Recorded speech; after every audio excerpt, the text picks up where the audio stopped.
Right,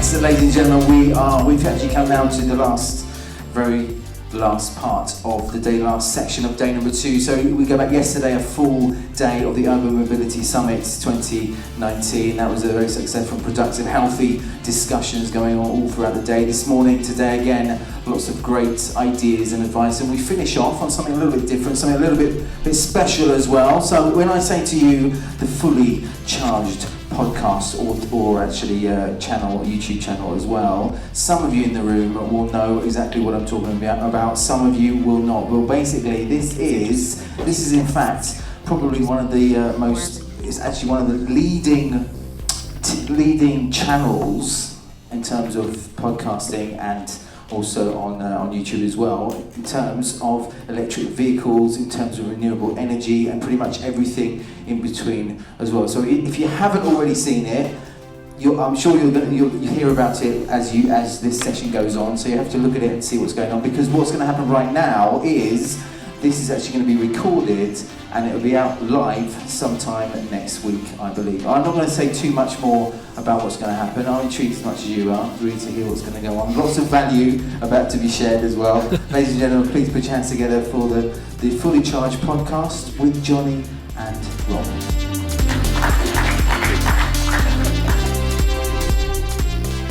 Good afternoon, everybody. Good afternoon. This is an unusual setup for us, doing a visual podcast. Yeah.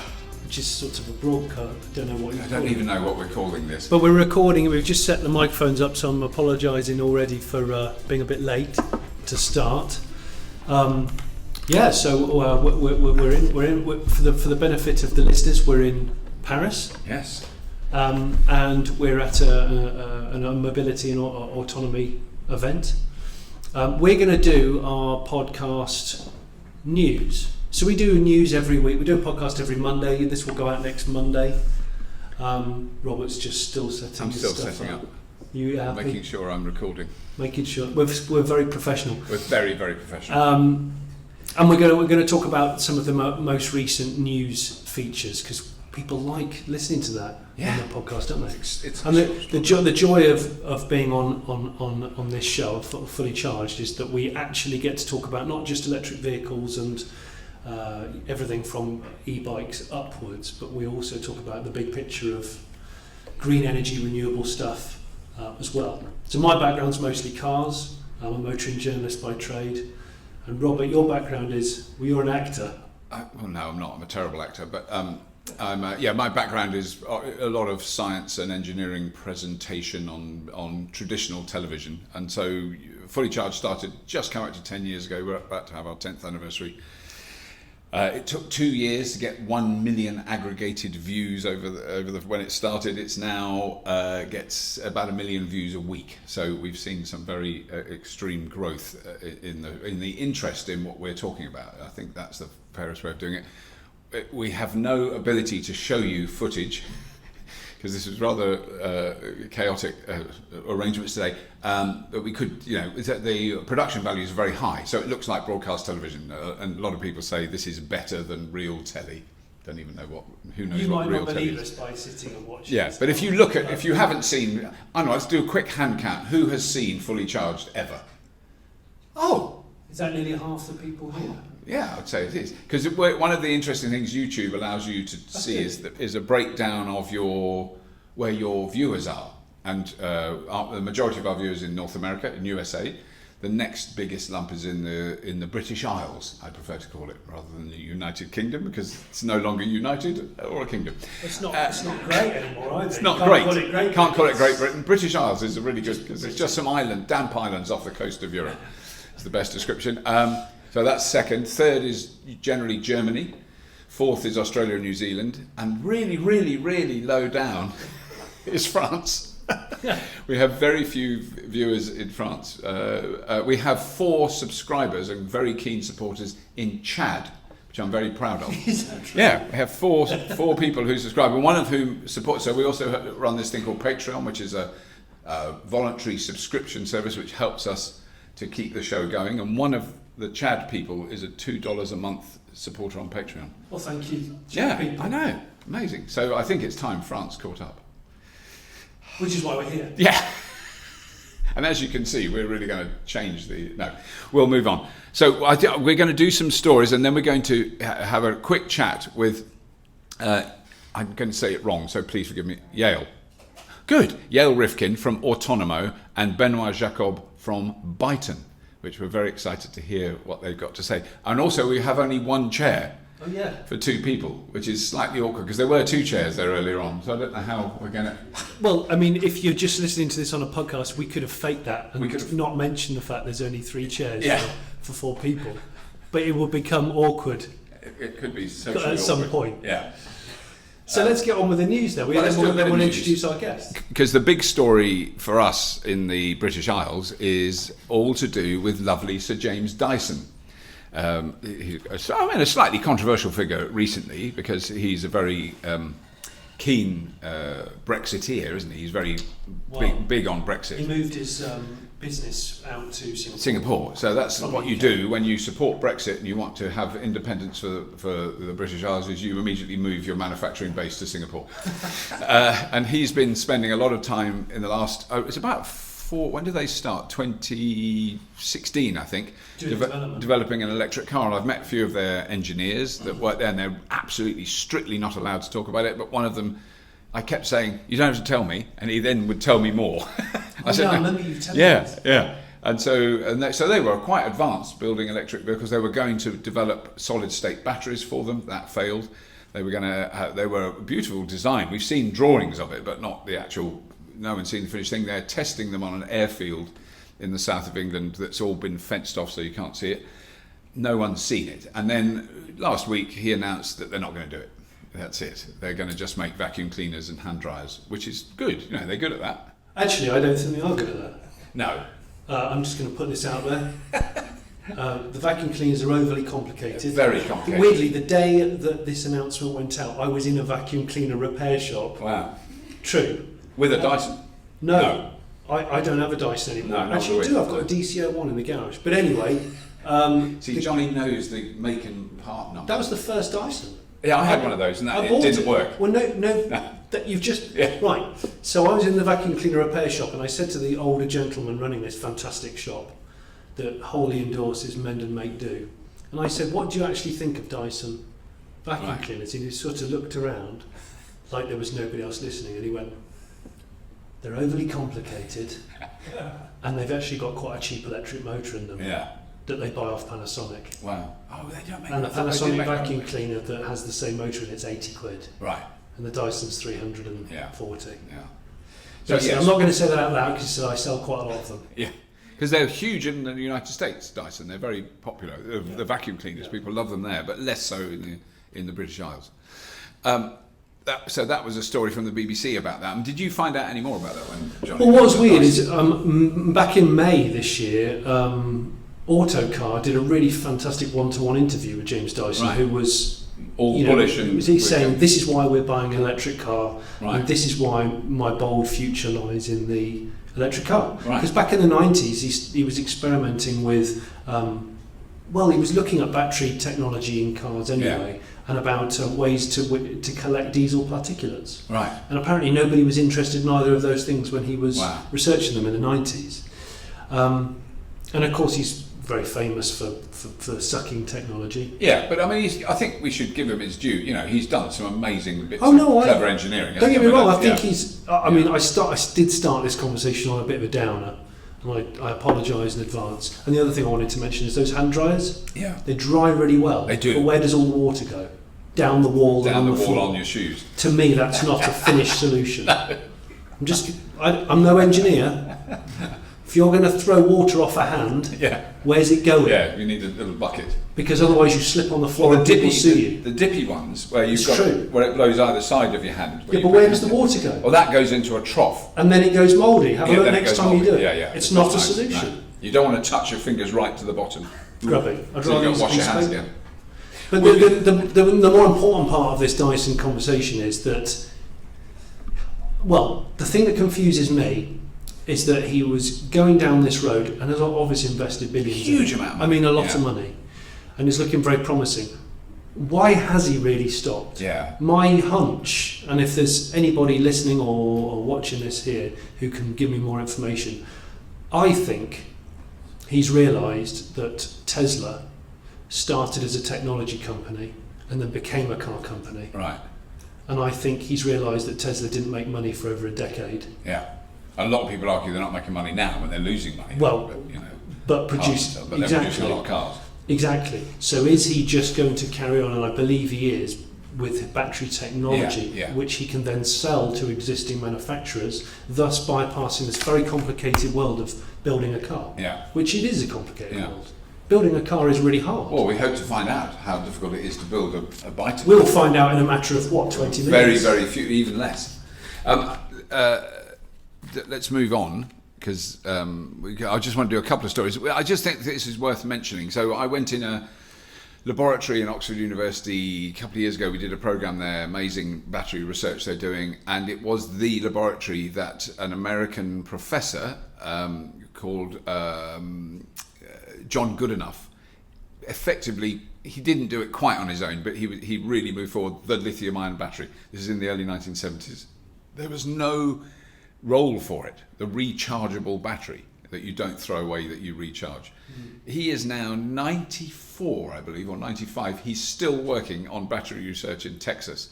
Quite an extraordinary man, but he's just been given, along with two other people, the Nobel Prize in Chemistry for pioneers of modern lithium-ion battery technology. So I thought it was worth mentioning because he's quite a dude. Well, he's changed our world in quite a few ways, even if you don't care about cars. Oh, he's 97. Sorry, I've made him 97, still working every day. That's older than David Attenborough. Is it? I think so. It's slightly older than me, which is going on some. So there was Whittingham, a man called Professor Whittingham Stanley, who's British, and he developed the initial idea of using lithium as a thing. Well, ask. I've explained it so many times and I can't remember. But I love that. It was the hand movement, which unfortunately. That's the electricity going in and out of the two things on either side of the thing. That is there we go. Exactly that. But he developed that, and then John Goodenough took it further, so it was actually a stable, non-explosive device, and then it was then sold to Sony in the 1970s. Oh, yeah, that's right. To a man called Yoshino. I can't remember find his first name. Akira Yoshino of Ashai Keizal Core and Meijo University in Japan. So those three people have won the prize, which is good, isn't it? And that's when Sony started putting it into small devices. They found a role for it. Very little cells that last a long time. Yeah. Well. So there we go. There's a bit of history for you. And we've got one French story before we go on to our wonderful guests, because I think this is quite good, about the Peugeot E208, which Jonny has just test driven, and the episode about the Peugeot E208 will have Sorry, just just do that in a by the bad time French you accent. listen to this, it will have gone out. It will have been out. So it goes out 3 tomorrow. days. I'm just trying to remember. And it's a purely electric vehicle, the Peugeot. It's their first. It is their first sort of proper production. Well, they did the Ion. Yes. Which is the one that was shared with the Mitsubishi i-MiEV. That's true. And the Citroen. Yes, can't remember what. Little white thing. It was the same car, but what was the name for the Citroen? I can't remember. I had the Mitsubishi i-MiEV. Yes. A very narrow, still quite a lot of them I see. You still see them around. There's still quite a few in Paris. But the E208's a different beast. It's a proper car. It's a really nice looking car. Yeah. It's been designed ground up as an EV and a petrol and a diesel, so it's made on the same production line as all of the other vehicles. It's priced relatively carefully because it shares its underpinnings with the rest of the PSA group. So that's DS, the artist, the posh artist known as Citroen, that doesn't want to be called Citroen. Don't get me started on that. And then Vauxhall, because they're no longer with GM, of course. Yeah. So all of the Corsa and the DS crossback E-Tents is the same. Yes. This is the first one we've driven with the belly, the same underpinnings. But I think the interesting little twist of this story is according to brand manager Jean-Philippe Imparato, the electric version, which they expected to be 1 or 2% of their total sales of petrol and diesel cars, has actually already reached a quarter. The orders have reached a quarter, like a massive they really take. It's a big volume car. Yeah, because they're making loads of them. Well, yeah, I mean, the DNA of the 208 is the 205, the 206, the 207, and they've all been massive sales successes for Peugeot. So well done. Yeah, it's a good car.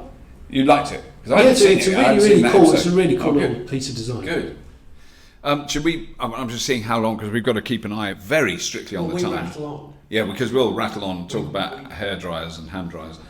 I listen if James Dyson is listening to this, which is unlikely. Yes. I'm not down on all of your technology. No. I'm actually into quite a lot of it. Yeah. The fan thing, the weird circular fan that blows air. Yeah, that is weird. I don't understand that. No, I don't know how that works. It's very clever. If you were to see one of those and show it to somebody from Norfolk, you'd be in a lot of trouble. That might not translate. No, we'll have to think of other regions in different countries. Americans would say it about Canadians, wouldn't they? Yeah, probably. Yeah. If a Canadian looked at one of those. I'll move on. Let's move on. Well, why don't we introduce our two guests? Do you think? That's a great I think we need to broaden the conversation. So, I mean, if you don't mind joining us up here. We've got two chairs for you. We've got two chairs for you. Yes. And you've already got microphones on that we pray are working, which I'm sure they are. So it would be nice if there was a gentle round of applause for Yael Rivkind from Otonomo and Benoît Jacob from Byton. Thank you for joining us. Thank you for having us. You guys, you have this microphone, I think. Oh yes. I'll share that mic. All right. So if I'll start with you, Yael, because that was when we met briefly just now. She said very intelligently and wisely, "Do you want me to explain what we do?" And I said no. I said, "Explain to us." Surprised me. Yeah. So I have no idea. Basically, there's another microphone coming. I have no idea what Otonomo do. So can you explain in relatively briefly? So we are an Israeli-based company that developed a automotive data services platform, which is a cloud solution, which means we have no hardware. And working in the automotive industry, this is actually kind of an advantage. Purely software solution, we partner with car manufacturers to help them leverage vehicle data and connectivity. Basically take all the data that connected vehicles are generating and safely make it available to third-party applications using our platform. So we ingest it, we create one unified dictionary, we normalize it, enrich it, and then through our API make it available for insurance companies, cities, charging point operators, energy providers, to produce services and applications that have the potential to create a positive impact for the driver and the environment. Right. Wow, because we were actually discussing this on the train this morning about how vehicle taxation, at the moment, certainly in the British Isles, the fuel is taxed very heavily, and that's what the government gets a lot of income from that. And the more people that use electric cars, I've talked to numerous government people, they know they can't tax electricity, but they can tax how far you drive, or you pay per mile, per kilometre. Road usage. Road usage, and presumably that's what. So your software can enable if the driver provides his consent to collect this information and make it available for that government or municipality that would like to tax it. Yeah. So we've got interest from these type of companies. This is not something that we're currently doing or operating, but a lot of governments are looking to do taxation based on mileage, and if you get that from the vehicle, it's going to be very accurate based on the odometer. Yeah, because I mean that's I suppose one of the worries is, I mean, is there a kind of longer term aim to have an involvement in autonomous vehicles? Is that something you're thinking about, or is that's a slightly different area? I'm asking, Yeah, we have connectivity, electrification, shared and autonomous. Right. The basis for all of them is going to be connectivity, hopefully moving forward electrified, and autonomous down the road when it does become available. I think it will upgrade or slightly change a lot of the use cases that we're working on. We're a company that is very much focused on consumer privacy and data protection and personalizing this experience. So that I think will have an interesting effect when the cars do become autonomous and we move from one to the other, but do expect these services to be personalized for us. For you, right. How did you start this business? How do you start a business like this? Patience. Yeah. So our CEO and team had a background with communication and telco. So they realized that basically mobile phones are becoming cars on wheels, and these are the biggest suppliers today of data and connectivity. And Well, they're computers on wheels in a way. Yeah, computers. Batteries on wheels, yeah. more computers, yes. Yeah. And we thought that something is missing. These cars will have to interact with different type of players, and it's going to be very complex to do it. Right. So we were crazy enough to go ahead and say, we'll do it, and go convince car manufacturers to open up and share their data with us, to help them share it with the world and open up. So you have to be very crazy initially, with faith and good investors and partners, and we early on tested it. We're lucky, we're based in Israel, so we get a lot of traction from automotive companies. So initially, from day one, we talked to car manufacturers and we designed the platform based on their requirements, needs, and because we have the luxury of being a small team, we adjusted the product based on their feedback. In a way, for an average Joe like me and Jonny, it is quite an esoteric area, to understand what impact that would have on us, like in cars, how we would interact with that, or would we know about it, or is this really basically backroom control systems and data analysis for the companies that make the cars or that run city streets and traffic lights? I mean, it isn't necessarily for the consumer in that sense, other than the security, which is clearly a big issue, particularly with cars that can drive themselves. You really don't want someone messing around with that. I think we initially didn't think about the amount of use cases that we're going to work on and empower. But it's not only about the traffic control rooms, it's also about providing value-added services to drivers. Right. So for me to get an insurance policy based on the miles that I've driven, Right. not only on how I drive, I wouldn't want to opt into that, but based on the mileage, and to get on-demand fueling when I need it, and to be prompt to change the tire because a sensor detected that I might get a flat one tomorrow. So why deal with it when it happens, but have these preempted services that can help my experience owning a vehicle to be much more efficient and satisfying. And would you, when you say you wouldn't want it, because you drive really fast and aggressively, or is it? I wouldn't. Possibly, but just the idea to be constantly monitored. You could admit it. We all do it now and again.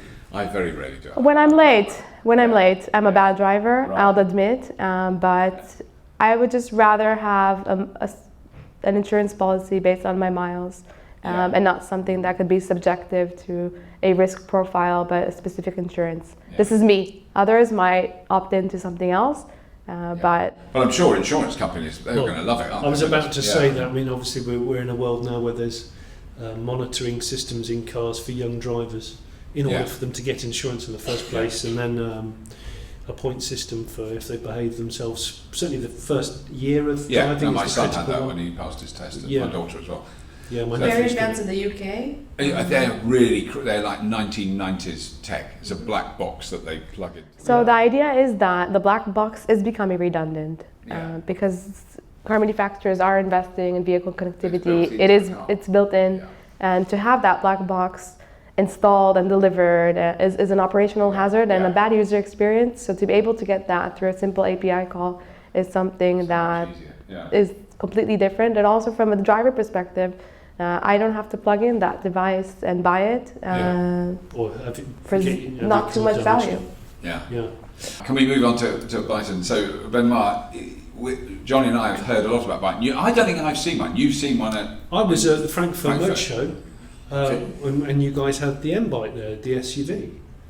I think it was seen in concept form at the CES show. That's correct. In Vegas. January. Was Yes. I've seen it. You've seen it? Yeah, it looked great. Yeah, I mean, certainly it's a pretty radical thing with this 48-inch sort of massive screen dashboard, and it's incredible. But for people who are watching and listening who aren't familiar with the Byton story, give us the quick. I know you're the head of design, but could you give us a quick intro of the Byton story. Byton. So, Byton is, let's say, an automotive startup. We grounded it about 3.5 years ago out of a team of different executives coming from, let's say, a different part of companies, like traditional, like in Germany, BMW and so on. Also a few coming from startups like Tesla, Faraday, and also some people coming also from other industries, such as Apple, these kind of things. Google also, so like that was basically the key profile. That Google, Apple, BMW. We basically blend, Tesla. let's say, digital and let's say still the hassle of like car industry, because we are of course not only dealing with digital stuff, and we still need factory, we still build cars. Eventually, we started with a mission that we would describe. Okay, what could be a smart device on wheels? So really having a vehicle which is, of course, remaining a car. It will still take you from A to B, but in a probably different manner. And this, of course, clean, electric, first of all, autonomous, connected, and possibly attractive and the right price position. And in a way focusing on really what the market demand really is. And not, I think now the industry starts to mature when it comes to electric car. It's no longer fancy experiments or exhausts and stuff like that, but instead something that we believe is meaningful, and that's what we essentially concentrate on. What is the immediate future for Byton? What are your production dates, your markets? Is it going to be sold globally? That's quite, I mean, of course, that all went very quick. I typically say 1 year at Byton values like probably 3 years in another AON, because like that all goes so quick. Imagine that within that time, we not only did produce the concepts, that the one that you were mentioning back then in SS, that was more than concepts, that was really the blueprint of what we would then really bring into production, and not only have left just a name or a color, as often with the concepts. This is why we basically hold the promise, also bringing into the production car that we brought in then EAA, then last September, really like the first production car. And describing that or depicting that we were really committed to our targets. Next, that's actually quite actual. We just, of course, have the plant finished. Like this is based in Nanjing. It's not far away from Shanghai. So that's the first thing.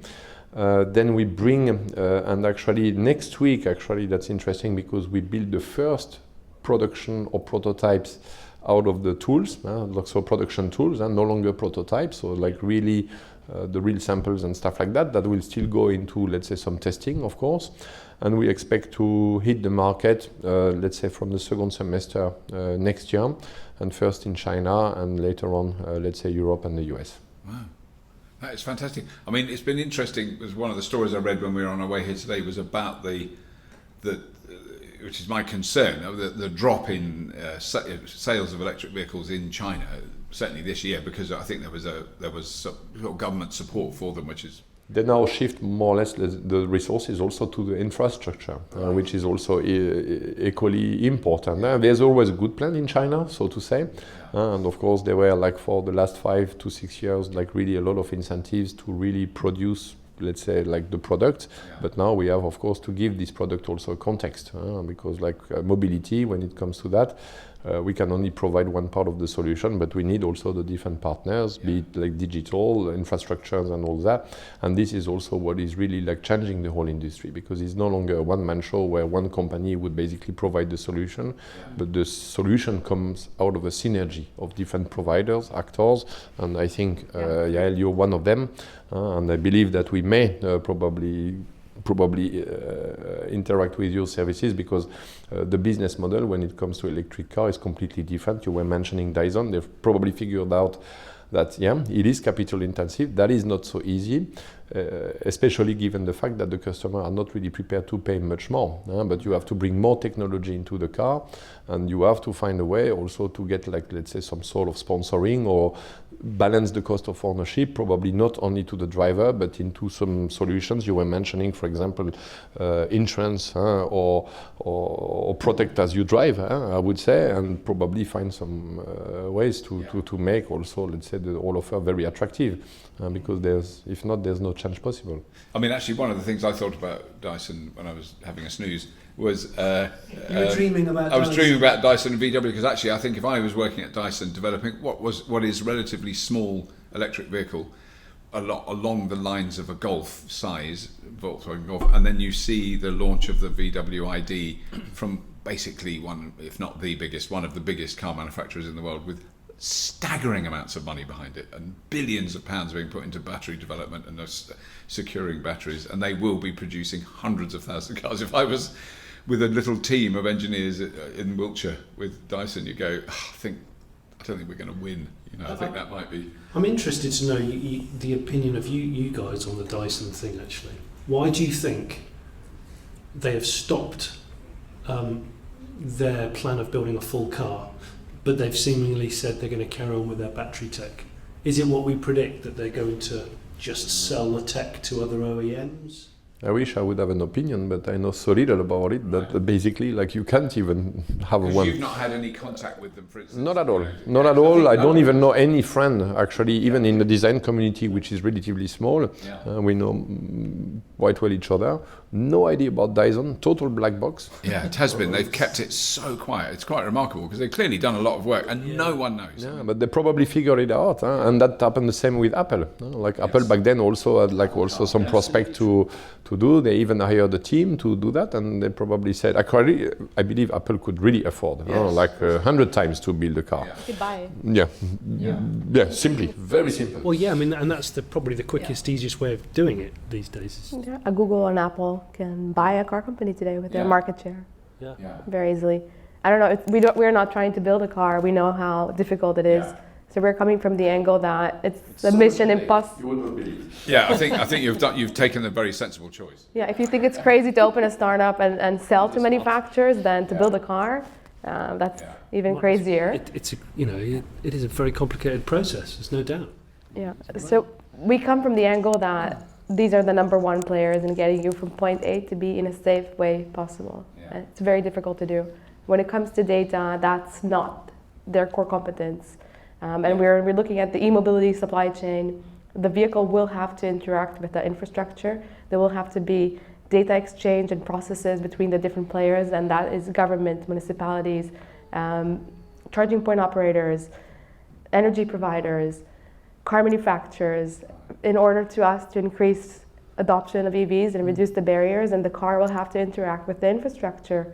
And you can't sell iPhones without chargers. The world will get mad. Same for vehicles, and how we do this in a more strategic and optimal way. That's kind of what we're trying to do. Introduce not only great insurance policy, but also smart charging solution that interact with the vehicle, and you get dynamic pricing, and you can remotely decide when to stop and charge, or do that automatically based on the tariff, and have that charging point operator do it for you, load balancing. But the entire experience for an EV owner has to be improved from the pre-purchase to when he's already driving and charging, especially public, and make that a much better experience in general for. Because that's certainly a thing. I mean, it's a thing. I didn't want to mention the T word, but that Tesla have done extremely impressively. And many years ago, the first time I drove a very long distance across Europe, so I drove from the British Isles to Italy, and I just put in the address in Italy where we were going, and it worked out a route via superchargers, and it knew what percentage I would have when I got to each supercharger. And in fact, we skipped a few because we didn't need them. And we actually didn't take the route it first suggested because we were visiting other people, but it was so easy to do. And it's that change after having had lots of different electric cars where you're using a still arriving charging infrastructure that isn't terribly reliable, and you're trying to work out how you go, driving up to Wales or an area in the download 9 different applications just to ensure that you can pay for your charging. That's what I mean, and that, so I can see that that data, because that would be the dream, is you get in any car, doesn't matter who makes it, and you go, I'm going this far, I'm going 500 miles, the car's got a 250 mile range. I don't even think, where do I charge?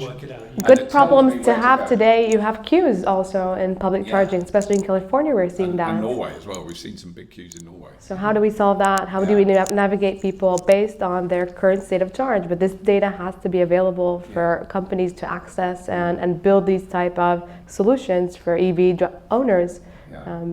good problems to have, but they have to be solved. Yeah. And what is fascinating also, like let's say the car until then developed over the last 100 years, so as a very linear evolution. It was only, let's say, the turf of only, let's say, a few manufacturers. But now what is really changing is like that, and until then now, like, I mean, the car is already a near perfect product. It is very mature. And what is really fascinating today is like basically like the cars or the rules are a little bit reshuffled, because this is no longer only, let's say, the turf of, let's say, the industry, but instead, you know, like the innovation really comes out of the convergency and the synergies between different partners. And in a way, probably that's the first time, at least, you know, from my perspective. I'm in the business for about 25 years, and I must say, like, we are a little bit again in a period where it's a little bit insecure, because there's a couple of things, such as use case, that we don't even know as of today. Like until then, we knew exactly a switch gonna do that, and the petrol will take you there, and so on and so on. But now, like, all what you describe and what your company could offer will lead into use case that we can't really precisely know. One thing is for sure, they're gonna come. In which form and when exactly, we don't know yet. And then the real game changer is to configure a vehicle that could rapidly adapt to this kind of use case. And we eventually created a car, and I typically say we have like a relatively, you talk about the big screen, like big TV, what for? It's not, let's say the purpose is not the technology per se and stuff like that, but we know that things gonna change.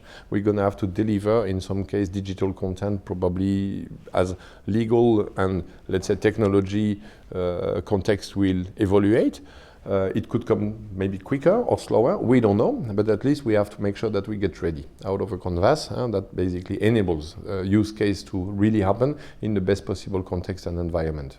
And that's the real game changing, because like that's the first time that we say we probably don't know. Typically designers and engineers, they love to know 4 years before, let's say, start of production, this switch gonna do that, and this for the whole life cycle. We have some functionalities that we will enable over the life cycle of the car, and that could turn also into, let's say, different business model, different revenue stream, in a way that we also sponsor, let's say, the ownership of the vehicle. Yeah.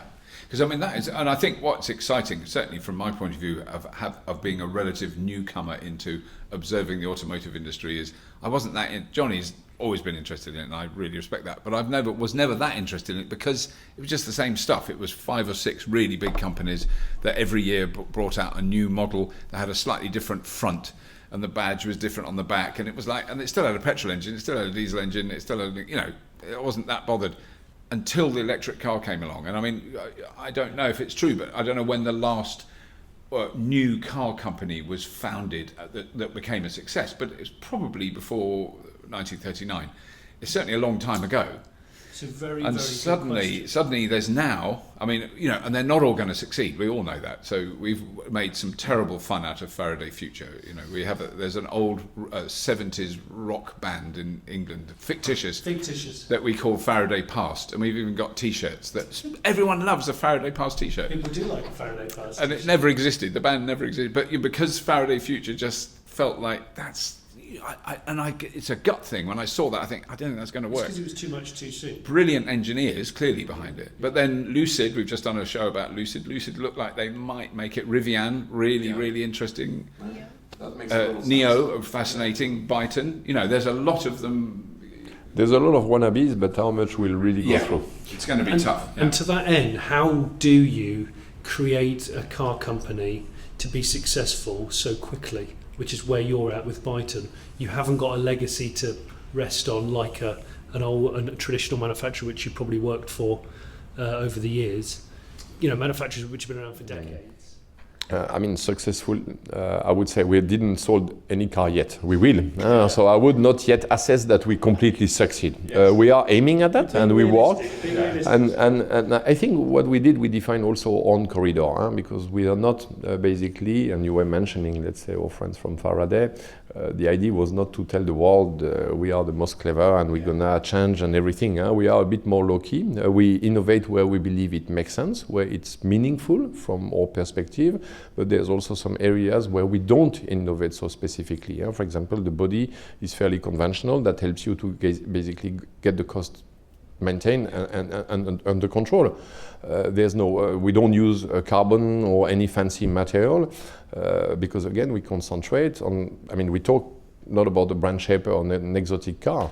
We want a car which is, let's say, relatively affordable. We talk about like 45,000 euro without tax and subsidies and stuff like that. But this is still very aggressive, and there's only one way to make it possible. And I believe as a designer, at least as my personal contribution as a designer, is to make things that basically the society can really benefit and use from, and not do another, let's say, manifesto or thing that may be very hype and cool in the press and a few media, but will the customer really understand that? And I think until then only Tesla made it in a meaningful way, and we aim at basically, let's say, join the party together with them. I can add to complement. So we're based in Israel, and we've been lucky to get. We've always been a global hub for innovation, expert in cybersecurity and semiconductor and information companies. And we've been getting a lot of traction from car manufacturers recent years with Israel, just taking these core competence and applying it for the automotive industry. Wow. And we have over 300 multinationals that are based in Israel, and GM have offices and R&D centers, and BMW and Daimler.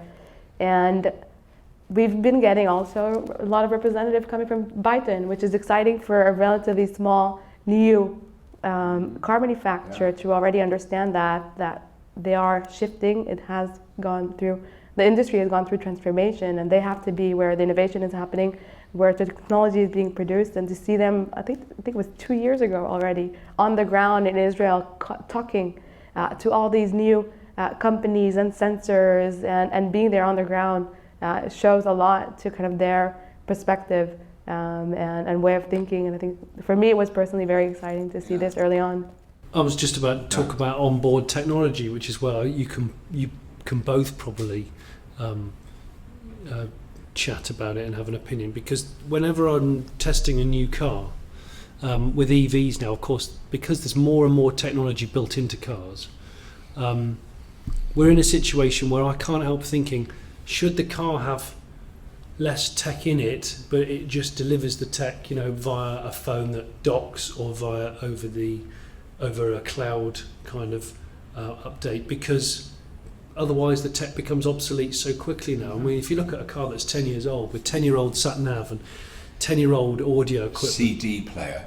Well, yeah, and don't get me wrong, I actually do listen to CDs in cars still, but I'm classed as an antique. Yeah. So I know from with the kind of stuff that you're dealing with, and a car company which is very young, you must be thinking of how you can deliver all of this in a different way, from a cost perspective and also from a future-proof perspective. You did mention a couple of minutes ago, like, okay, over the life cycle, back then we used to do a nicer bumper, probably new rims and stuff like that. This is all gone. Or the question is like, how will the customer value that over the time? He will probably more value now the updates, the regular updates, and of course, now there's no AOM that qualifies also with back-end systems. That means you're not only investing into the car or plants and stuff like that, you have to invest considerable amount of money into backend centers, which will basically provide update on the air, and that already exists. This is not a new idea, but this is where we have also to focus in such a way that the car keeps fit over the life cycle. Yeah. Because I mean, I think that's the other thing that we're going to see, the initial fear that people had when electric cars were first mooted as a new thing. All I ever heard about was, the batteries will die, because we're all used to having batteries in these things that don't last that long in phones and laptops and things. That was, they're just not going to last. They last 2 or 3 years and you throw them away. And what's become very apparent is they're going to last much longer than internal combustion engine cars, way longer. I mean, the latest battery tech that the Tesla development have talked about is a 1,000,000-mile battery. That's what they're talking about. 6,000 recharges without loss of capacity. So it's quite interesting. We were talking about this, they've gone for longevity rather than maybe more energy density, which is actually a very good argument to give to people. Your battery is going to last longer than your car, is the common thing. So we have to make sure that the dealerships are equipped with this information and that it's consistent across all channels, because this is going to be, again, one of the biggest problems. When I decide if I want an electric vehicle, I don't have viable information about the technology and its capabilities.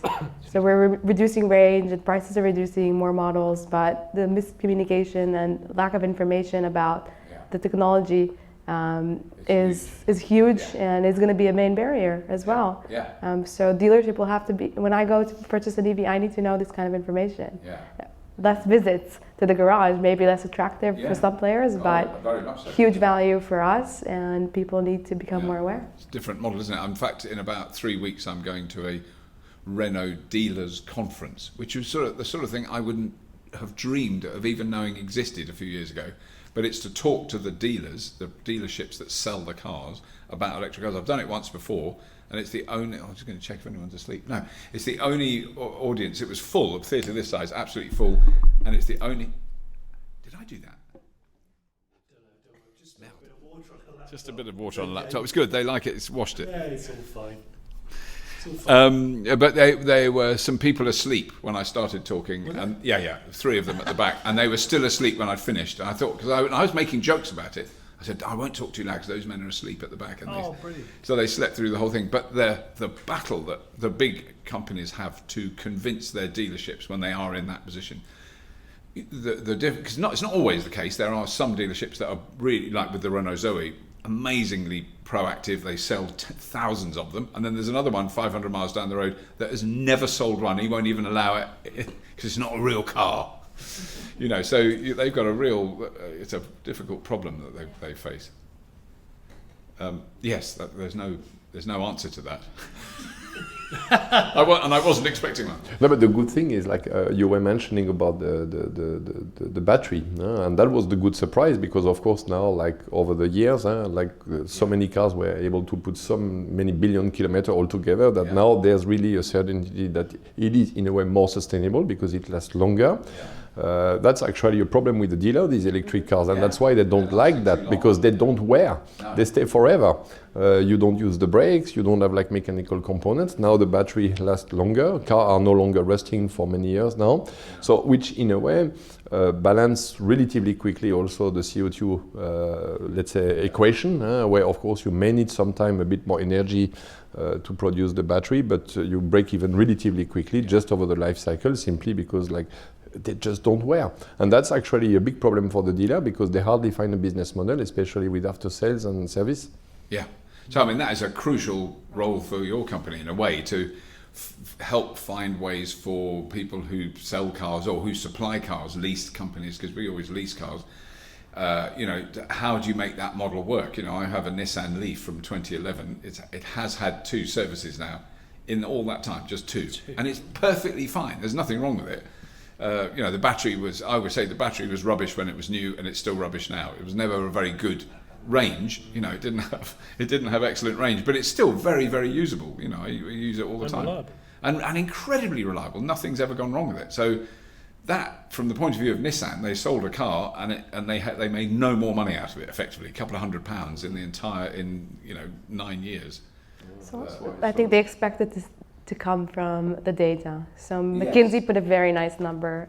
By 2030, between 450 to 750 $billion recurring revenue to come from data-enabled services. Wow. So the entire data game is becoming very lucrative for all the different players, and this is where... So in like 10 years' time, you'll be a multi-billionaire with your own private yacht.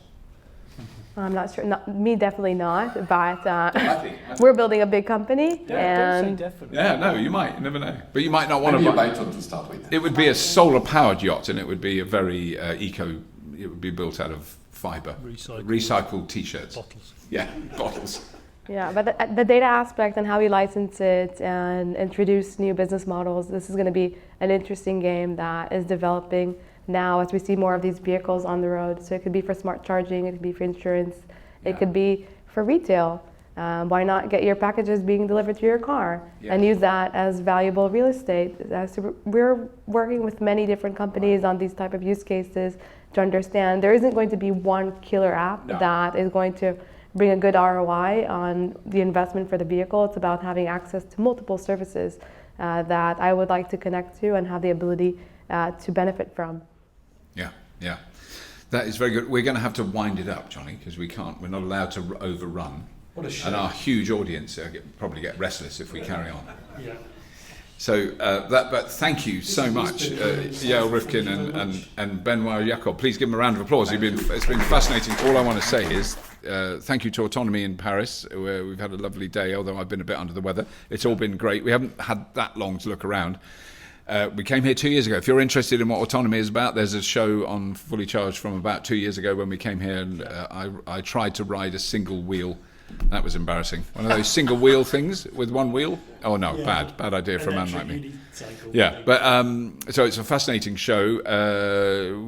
Please have a look at the fullycharged.show webpage. Yeah. The website is called fullycharged.show. Yeah. Very easy. Doesn't sound like a real website, but it is. It really is. It's real. And in case you're listening to this in America, as I'm sure you're now bored sick of hearing. We are doing Fully Charged Live 2020 in the Circuit of the Americas in Austin, Texas on the 1st and 2nd of February. I got the dates right. Yeah. Which we're very excited about. Some wonderful cars and various things appearing there.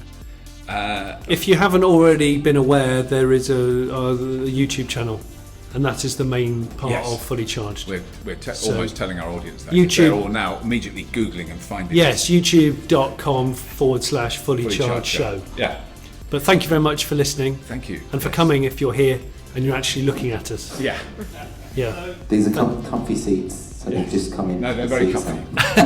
Ladies and gentlemen, hands together for Robert and Jonny and the guests as well. Fantastic. Thank you.